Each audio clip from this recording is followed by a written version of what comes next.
बिस्मिल्लाहिर्रहमानिर्रहीम इय्याका नअब्दु व इय्याका नस्तईन। अस्सलाम वालेकुम टू ऑल। हम अपनी आज की क्लास के अंदर कोएंजाइम्स, एक्टिवेटर्स और इनहिबिटर्स के ऊपर डिस्कस करने लगे हैं। देखिए, जब हमने टाइप्स ऑफ एंजाइम्स पढ़े थे तो तब हमने कोएंजाइम्स और एक्टिवेटर्स के ऊपर डिस्कस की थी। एक बार मैं दोबारा आप लोगों को रिवाइज करवा देता हूँ। कोएंजाइम्स जो हैं ये ऑर्गेनिक कंपाउंड होते हैं जो कि एंजाइम्स के प्रोटीन पार्ट के साथ लूजली अटैच्ड होते हैं। देखिए, हमारी बॉडी के अंदर कुछ ऐसे एंजाइम्स मौजूद होते हैं जो कि इन कोएंजाइम्स के बगैर काम नहीं कर सकते। जिस तरह से हमारी बॉडी के अंदर एक एंजाइम काम करता है जिसका नाम डिहाइड्रोजिनेस है। ये ज़्यादातर सेलुलर रेस्पिरेशन के अंदर, फोटोसिंथेसिस के अंदर ये एंजाइम जो है रोल प्ले करता है। अब ये एंजाइम्स इन कोएंजाइम्स के बगैर काम नहीं करता, जिस तरह से एनएडी है या फिर एफएडी है, निकोटिनोमाइड एडिनाइन डाइन्यूक्लियोटाइड या फ्लेविन एडिनाइन डाइन्यूक्लियोटाइड। ये दोनों आपके कोएंजाइम्स हैं और इनके साथ मिलके ये जो डिहाइड्रोजिनेस एंजाइम है ये काम करता है। तो कुछ एंजाइम्स ऐसे होते हैं जो बगैर कोएंजाइम्स के अपना काम परफॉर्म नहीं करते। अच्छा, मोस्टली हमारे पास जितने भी कोएंजाइम्स होते हैं ये विटामिन से ड्राइव होते हैं। ये बात आप लोगों ने याद रखनी है, बाज़ औक़ात ये टेस्ट के अंदर पूछी जाती है। उसके बाद नेक्स्ट हमारे पास एक्टिवेटर्स हैं। आपको पता है कि ये इनऑर्गेनिक पार्ट होते हैं जो कि एंजाइम्स के प्रोटीन पार्ट के साथ लूजली अटैच्ड होते हैं। अच्छा देखो, अब हमारी बॉडी के अंदर कुछ ऐसे एंजाइम्स भी मौजूद होते हैं जो कि इन एक्टिवेटर्स के बगैर अपनी एक्टिविटी परफॉर्म नहीं करते। और सपोज करो हमारी बॉडी के अंदर एक एंजाइम काम करता है जिसका नाम फॉस्फेटेस है। अब ये वो एंजाइम्स है जो एटीपी बनाने में काम आता है। इसका भी रेस्पिरेशन के अंदर एक बड़ा इंपॉर्टेंट रोल होता है, फोटोसिंथेसिस के अंदर। अब इस एंजाइम की एक्टिवेशन के लिए, इस एंजाइम की प्रॉपर वर्किंग के लिए मैग्नीशियम आयंस का होना बहुत ज़रूरी है। इसी तरह से हमारे पास एक और एंजाइम है जिसका नाम कार्बोनिक एनहाइड्रेस है। ये हमारे ब्लड के अंदर कार्बन डाइऑक्साइड और ऑक्सीजन की ट्रांसपोर्टेशन करवाता है। इस एंजाइम की प्रॉपर वर्किंग के लिए जिंक आयन का होना बहुत ज़रूरी है। तो बाज़ औक़ात ये कभी-कभी आप लोगों से टेस्ट में पूछ लिया जाता है कि मैग्नीशियम आयन जो है वो किस एंजाइम के लिए ज़रूरी होते हैं या कार्बोनिक एनहाइड्रेस के लिए कौन से आयन ज़रूरी होते हैं, तो उसका जवाब जिंक है। तो इस तरह से कभी ये पूछ लेते हैं। अच्छा, उसके बाद हमारे पास नेक्स्ट जो टॉपिक है वो है इनहिबिटर्स। अब आप लोगों ने इनहिबिटर्स के बारे में ऑलरेडी पढ़ा हुआ है कैरेक्टर्स ऑफ एंजाइम के अंदर कि ये वो मॉलिक्यूल्स होते हैं जो एंजाइम्स की एक्टिविटी को डिक्रीज करते हैं, एंजाइम्स की एक्टिविटी को रोक देते हैं। ऐसे मॉलिक्यूल्स को हम क्या कहते हैं? इनहिबिटर्स कहते हैं। भाई, अब ये जो इनहिबिटर्स होते हैं ये दो किस्मों के होते हैं। एक को कहा जाता है कॉम्पिटिटिव इनहिबिटर्स और दूसरे को कहा जाता है नॉन कॉम्पिटिटिव इनहिबिटर्स। अच्छा, इन इनहिबिटर्स के काम करने के दो तरीके होते हैं। या तो ये डायरेक्ट जाके एंजाइम्स को काम करने से रोक देते हैं या फिर ये एंजाइम को नहीं रोकते, ये जाके एक्टिवेटर्स को रोक देते हैं। अब आपको पता है कि अगर मैं एंजाइम कार्बोनिक एनहाइड्रेस की एक्टिविटी को रोकना चाहता हूं तो मैं जिंक आयन की प्रोडक्शन को खत्म कर दूं, जिंक आयन की प्रोडक्शन को डिक्रीज कर दूं या इसके साथ कोई छेड़खानी करूं तो ये कार्बोनिक एनहाइड्रेस काम करना छोड़ देगा। तो ये जो इनहिबिटर्स होते हैं ना, ये तो या तो डायरेक्टली जाके इस कार्बोनिक एनहाइड्रेस के साथ छेड़खानी करेंगे या तो फिर जाके इन आयंस के साथ छेड़खानी करेंगे। तो ये डायरेक्टली देखें यहाँ पे लिखा हुआ है द इनहिबिटर्स में एक directly with the enzymes, directly भी एंजाइम्स के साथ एक्ट कर सकते हैं और में रिएक्ट विद द एक्टिवेटर्स, और ये एक्टिवेटर्स के साथ जाके रिएक्ट करेंगे, नतीजे में ये जो आपका एंजाइम है ये एक्टिवेट नहीं होगा। तो ये दो तरीके होते हैं इनके। पहले हम देख लेते हैं ये कॉम्पिटिटिव इनहिबिटर्स क्या होते हैं और इनका काम करने का तरीका क्या होता है। देखिए, बाज़ औक़ात कभी-कभी ऐसा होता है कि हमारे सेल के अंदर सबस्ट्रेट की तरह ही दिखने वाले मॉलिक्यूल्स मौजूद होते हैं, जिन्हें हम मिमिक्स कहते हैं। मिमिक्स का मतलब होता है बहरूपिया। अब ये सबस्ट्रेट नहीं होते, सबस्ट्रेट की तरह होते हैं। अब आप देखें, ये रियल सबस्ट्रेट है ये वाला, और ये वाला मिमिक्स है। अब आपको दोनों के अंदर कोई फ़र्क नज़र आ रहा है? नहीं। अब एक्टिव साइट को लगता है शायद ये रियल है तो ये इसको लगने के लिए इजाज़त दे देता है। अब आपको पता है कि हर एंजाइम का पार्टिकुलर सबस्ट्रेट होता है। अब ये सबस्ट्रेट तो नहीं है, ये इसका मिमिक है। और इसको हम कॉम्पिटिटिव इनहिबिटर्स इसलिए कह रहे हैं क्योंकि ये सबस्ट्रेट के साथ कॉम्पीट करके एक्टिव साइट पे आके लगता है, तो इसलिए इसे क्या कहा जाता है? Competitive inhibitors. ये इरिवर्सिबल होते हैं, ये यहाँ से हट जाते हैं। मैं हटाने का तरीका बताता हूँ कि क्या होता है। पहले जस्ट आप इस बात को समझें कि कॉम्पिटिटिव इनहिबिटर्स कहा किसे जाता है? वो इनहिबिटर्स जो कि कम्पीट करके एक्टिव साइट पे आके लगें और सबस्ट्रेट को लगने ना दें, ऐसे मॉलिक्यूल को कॉम्पिटिटिव इनहिबिटर्स कहा जाता है। अच्छा, ये लग कैसे जाते हैं? क्योंकि ये सबस्ट्रेट के मिमिक्स होते हैं, सबस्ट्रेट की तरह दिखते हैं। तो यहाँ पे लिखा हुआ है some inhibitors resemble with the normal substrate, normal substrate से ये रिसेंबल करते हैं एंड कम्पीट, और वो क्या करते हैं? कम्पीट करते हैं to hook into the active site, और एक्टिव साइट पे लगने के लिए ये कंपटीशन करते हैं। और इन टाइप्स के मिमिक्स को आप क्या कहते हो? कॉम्पिटिटिव इनहिबिटर्स कहते हो। अच्छा, अब हमने इसको हटाना है यहाँ से और सबस्ट्रेट को लगाना है। ये सबस्ट्रेट, ये सपोज करो कि ये इसका रियल सबस्ट्रेट है। अब ये यहाँ पे लगना चाहता है लेकिन ये इससे बदतमीजी कर रहा है, ये इसको नहीं लगने दे रहा क्योंकि ये बेचारा अकेला है। तो अब इसको हटाने के लिए इसको डराना पड़ेगा। तो यहाँ पे मैं सबस्ट्रेट 2 कर दूंगा, फिर मैंने इसको कहा कि हटो, इसने कहा नहीं हट रहा। फिर जब मैंने 3 किए तो ये यहाँ से डर गया और यहाँ से हट जाएगा और ये सबस्ट्रेट आके यहाँ पे लग जाएगा। यानी कहने का मकसद ये है कि ये टेम्पररी होते हैं, रिवर्सिबल होते हैं, आप इनको हटा सकते हो। हटाने का तरीका ये है कि आप सबस्ट्रेट की कंसंट्रेशन को क्या कर दो, बढ़ा दो, ये यहाँ से हट जाएगा और जो नॉर्मल सबस्ट्रेट होगा वो लग जाएगा। तो क्या लिखा हुआ है, it can be overcome by increasing the concentration of substrate. आप सबस्ट्रेट की कंसंट्रेशन बढ़ा दें, यहाँ से हट जाएगा और यहाँ पे आपका सबस्ट्रेट आके लग जाएगा। This is all about competitive inhibitors. आपकी मोस्टली जो एंटीबायोटिक्स होती है ना, वो इस मैकेनिज्म से काम करती हैं। हम जो एंटीबायोटिक्स इस्तेमाल करते हैं तो वो एंजाइम्स की जाके एक्टिव साइट को ब्लॉक कर देती हैं। ठीक है, हमारी जो एंटीबायोटिक्स हैं वो इस तरह से काम करती हैं। ओके, उसके बाद नेक्स्ट जो हमारे पास है वो है नॉन कॉम्पिटिटिव इनहिबिटर्स। भाई अब तक आप सारों ने एंजाइम्स के अंदर सिर्फ एक ही साइट पढ़ी थी जिसका नाम एक्टिव साइट था। आज मैं आपको एक दूसरी साइट जो है वो इंट्रोड्यूस करवाने लगा हूं, जो कि इस एक्टिव साइट के बिल्कुल अपोजिट में होती है, जिसका नाम क्या है, एलोस्टेरिक साइट। बाज औकात ऐसा होता है कि कुछ इनहिबिटर्स ऐसे होते हैं जो कि आके इस एलोस्टेरिक साइट पे लग जाते हैं। देखें यहाँ पे लगा हुआ है। अब जब ये इनहिबिटर्स इस एलोस्टेरिक साइट पे लगते हैं तो ये एंजाइम की एक्टिव साइट को चेंज कर देते हैं। और आपको पता है कि एंजाइम की एक्टिव साइट हमेशा उसके सबस्ट्रेट से क्या करती है, रिसेंबल करती है। अगर आप उसकी एक्टिव साइट को चेंज करेंगे तो सबस्ट्रेट वहां पे लग नहीं सकता।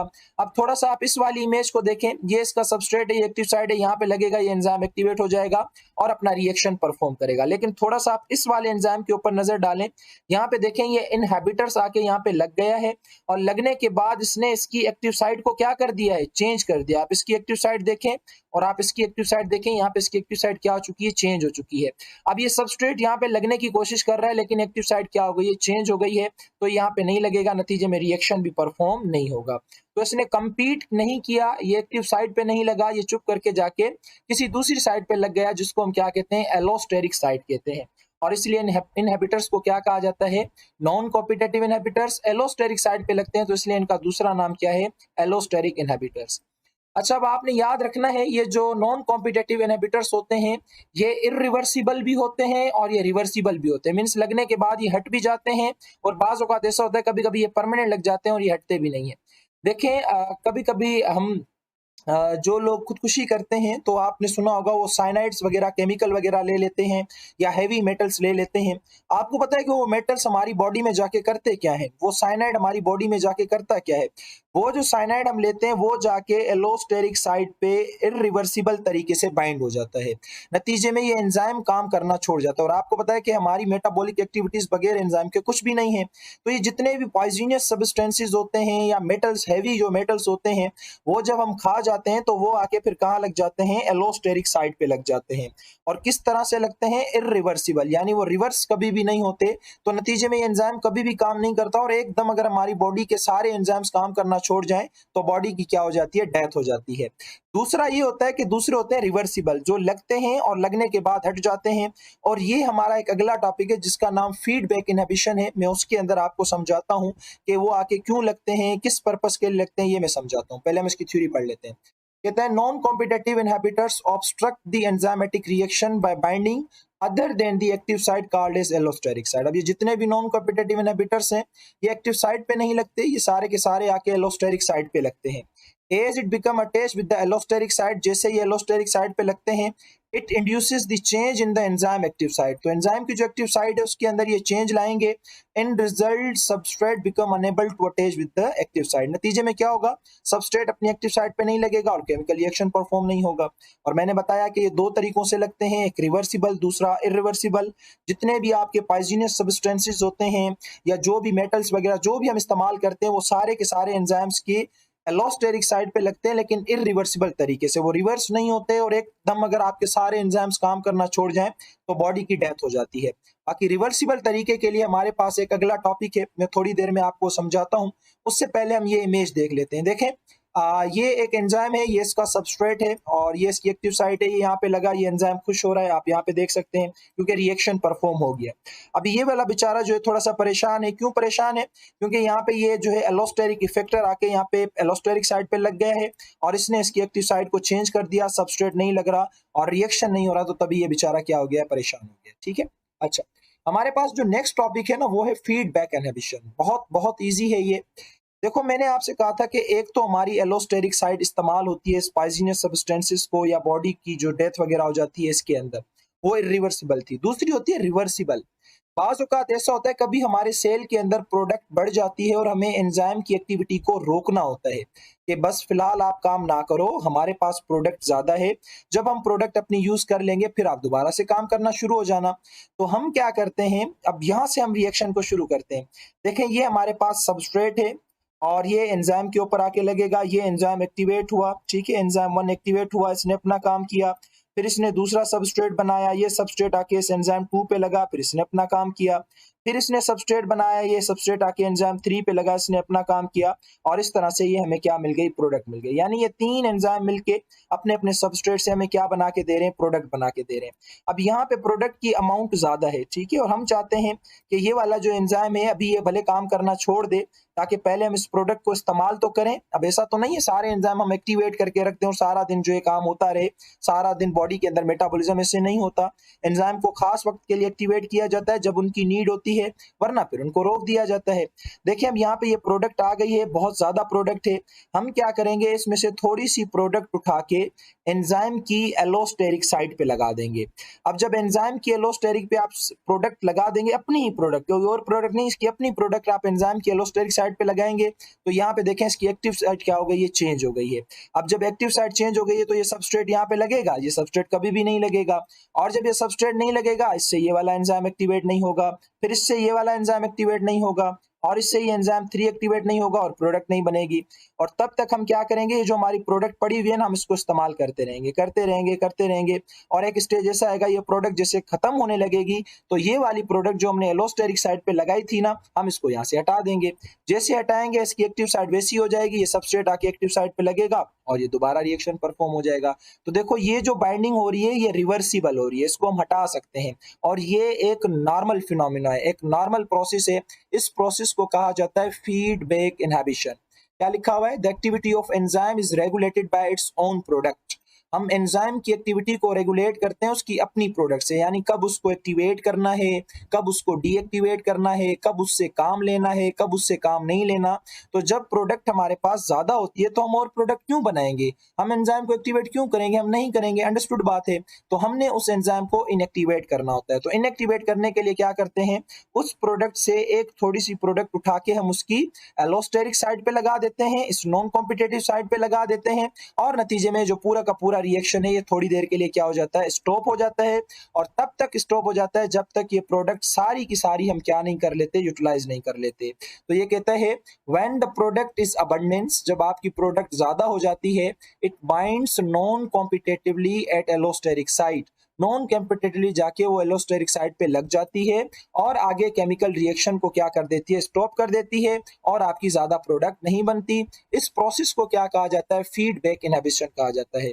दिस प्रोसेस रिमेन कंटिन्यू, ये प्रोसेस कंटिन्यू रहेगा till all the products consume, जब तक आपकी कंप्लीट प्रोडक्ट क्या नहीं हो जाती, कंज्यूम नहीं हो जाती। उसके बाद हम क्या करेंगे, ये जो हमने एलोस्टेरिक साइड पे प्रोडक्ट लगाई हुई थी इसको हटाएंगे, यूटिलाइज भी करेंगे और एंजाइम आपका दोबारा क्या हो जाएगा, एक्टिवेट हो जाएगा, दोबारा आपको प्रोडक्ट बना के दे देगा।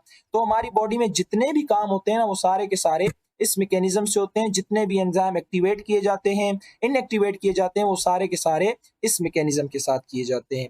तो मुझे उम्मीद है कि आप लोगों को फीडबैक इनहिबिशन जो है वो अच्छे तरीके से समझ आ गया होगा। एक छोटा सा टॉपिक रहता है, इसको भी इसी क्लास के अंदर कवर कर लेते हैं वरना फिर मुझे अलग लेक्चर बनाना पड़ेगा। जो हम पेस्टिसाइड्स इस्तेमाल करते हैं, बेटा प्लांट्स के ऊपर जो इंसेक्ट हमला करते हैं, उससे नुकसान पहुंचाते हैं, उन्हें पेस्ट कहा जाता है। और उनको मारने के लिए जो दवाइयां इस्तेमाल होती हैं उन्हें पेस्टिसाइड्स कहा जाता है। उन्हीं पेस्टिसाइड्स में से एक का नाम है डीडीटी, डाइक्लोरो डाइफिनाइल ट्राइक्लोरोइथेन एंड पेराथायोन। ये भी एक किस्म की पेस्टिसाइड है। ये पता है क्या करती हैं, ये इन इंसेक्ट के नर्वस सिस्टम के एंजाइम्स को जाके क्या कर देती हैं, इनहिबिट कर देती हैं। नतीजे में इन जो जितने भी पेस्ट होते हैं जो इन प्लांट को नुकसान दे रहे होते हैं उनकी क्या हो जाती है, डेथ हो जाती है। आपको पता है जो पेनिसिलिन एंटीबायोटिक है, जो दुनिया की सबसे पहली एंटीबायोटिक फंगस से बनाई गई थी, ये कहता है block the active site of enzyme that many bacteria use to make cell wall. ये बैक्टीरिया के उन एंजाइम्स की एक्टिव साइट को जाके ब्लॉक कर देती हैं जो कि बैक्टीरिया की क्या बनाते हैं, सेल वॉल। अब आपको पता है कि बैक्टीरिया की सारी ताकत उसकी सेल वॉल में होती है। आप बैक्टीरिया से सेल वॉल हटा दें, बैक्टीरिया की डेथ हो जाएगी। बैक्टीरिया की बॉडी सर्वाइव नहीं कर पाएगी। और ये पेनिसिलिन जो एंटीबायोटिक है कितनी तेज है, ये जाके उन एंजाइम्स को डिस्टर्ब करती है, उन एंजाइम्स की एक्टिविटी को जाके ऑब्स्ट्रक्ट करती है, एक्टिव साइट को जाके ऑब्स्ट्रक्ट करती है, जो कि इसके क्या बनाते हैं, सेल वॉल बनाते हैं। तो इस तरह से ये एंटीबायोटिक या ये पेस्टिसाइड्स वगैरह क्या करती है, अपना काम करती है। मुझे उम्मीद है कि ये वाला कंप्लीट चैप्टर आप लोगों को अच्छे तरीके से समझ आ गया होगा। आप इसको पढ़ें, अच्छे तरीके से समझें। जहां प्रॉब्लम होती है आप लोग मुझसे कमेंट बॉक्स में आके पूछ सकते हैं। तब तक के लिए अल्लाह हाफिज, अपना बहुत सारा ख्याल रखिएगा।